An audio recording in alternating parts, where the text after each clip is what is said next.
आलिया भट्ट अपनी फिल्म गंगूबाई काठियावाड़ी के लिए चर्चा में हैं।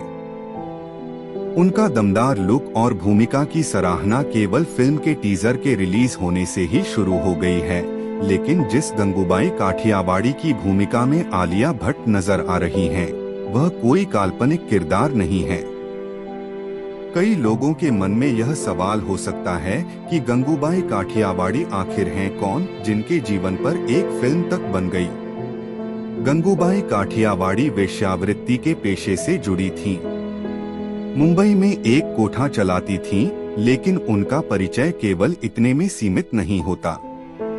गंगूबाई काठियावाड़ी हालात के चलते भले ही पेशे से वेश्यावृत्ति में आ गई हो, लेकिन जो काम उन्होंने महिलाओं और बच्चों के लिए किया, वह एक मिसाल बन गया। सेक्स वर्कर्स के लिए गंगूबाई काठियावाड़ी ने बड़े कदम उठाए। चलिए जानते हैं गंगूबाई काठियावाड़ी के बारे में सब कुछ। गंगूबाई काठियावाड़ी का असली नाम गंगा हरजीवनदास काठियावाड़ी था। उनका जन्म साल 1939 में गुजरात के काठियावाड़ में एक संपन्न परिवार में हुआ था। उनके परिवार के लोग वकालत से जुड़े थे। गंगूबाई अपने परिवार की इकलौती बेटी थी और परिवार वाले गंगूबाई काठियावाड़ी को पढ़ा लिखाकर कुछ बनाना चाहते थे, लेकिन उनका बचपन से ही पढ़ाई में मन नहीं लगता है। गंगूबाई काठियावाड़ी बचपन से ही अभिनेत्री बनना चाहती थीं। जब गंगूबाई काठियावाड़ी 16 साल की थीं, तब उनको अपने पिता के अकाउंटेंट रमणीकलाल से प्यार हो गया। परिवार वाले इस रिश्ते के लिए न मानते, इसलिए उन्होंने लव मैरिज कर ली और पति संग भागकर मुंबई आ गईं। गंगूबाई पति के साथ मुंबई तो आ गईं, लेकिन उनके पति ने उन्हें धोखा दिया। महज 500 रुपए में गंगूबाई को मुंबई में एक कोठे पर बेच दिया। गंगूबाई पति के धोखे के कारण कहीं की न रही। न तो परिवार के पास वापस जा सकती थी और न ही कोठे से बच सकती थी। हालत के सामने हार मानकर उसे वेश्यावृत्ति में आना पड़ा। उन दिनों मशहूर डॉन करीम लाला हुआ करता था, जिसके लिए शौकत खान नाम का बदमाश काम करता था। शौकत खान ने गंगूबाई के कोठे पर जाकर उसके साथ जबरदस्ती की। गंगूबाई को अस्पताल में भर्ती कराना पड़ा।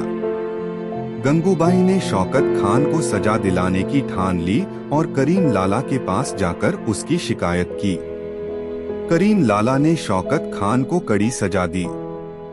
इसके बाद गंगूबाई ने करीम लाला को राखी बांधकर उसे अपना भाई बना लिया। डॉन को राखी बांधकर गंगूबाई करीम लाला की बहन बन गई, जिससे पूरे इलाके में उसका रौब हो गया। लोग गंगूबाई को भी डॉन के तौर पर जानने लगे। बाद में गंगूबाई मुंबई की सबसे बड़ी महिला डॉन की लिस्ट में शामिल हो गई। गंगूबाई भले ही कोठे वाली थीं, भले ही डॉन के तौर पर मशहूर थीं, लेकिन उन्होंने कई ऐसे सकारात्मक कदम उठाए जो आगे चलकर मिसाल बन गई। गंगूबाई ने सेक्स वर्कर, अनाथ बच्चों और धोखे से कोठे पर लाई जाने वाली लड़कियों की सुरक्षा के लिए काम किए। गंगूबाई ने कोठे पर किसी ऐसी महिला को नहीं रखा जो वेश्यावृत्ति नहीं करना चाहती हो।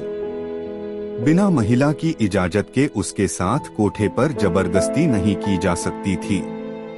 इतना ही नहीं, जो लड़कियां गंगूबाई की तरह धोखे से कोठे पर पहुंच जाती, उन्हें वापस उनके घर भेजने की भी कोशिश की। गंगूबाई काठियावाड़ी ने महिलाओं की सुरक्षा के लिए आवाज उठानी शुरू की। अनाथ बच्चों के लिए काम किए। गंगूबाई कमाठीपुरा में हुए घरेलू चुनावों में शामिल हुई और जीत हासिल की। उन्होंने एक बार पंडित जवाहरलाल नेहरू से भी मुलाकात की थी। उन दिनों गंगूबाई के काम और व्यक्तित्व से नेहरू जी काफी प्रभावित हुए थे।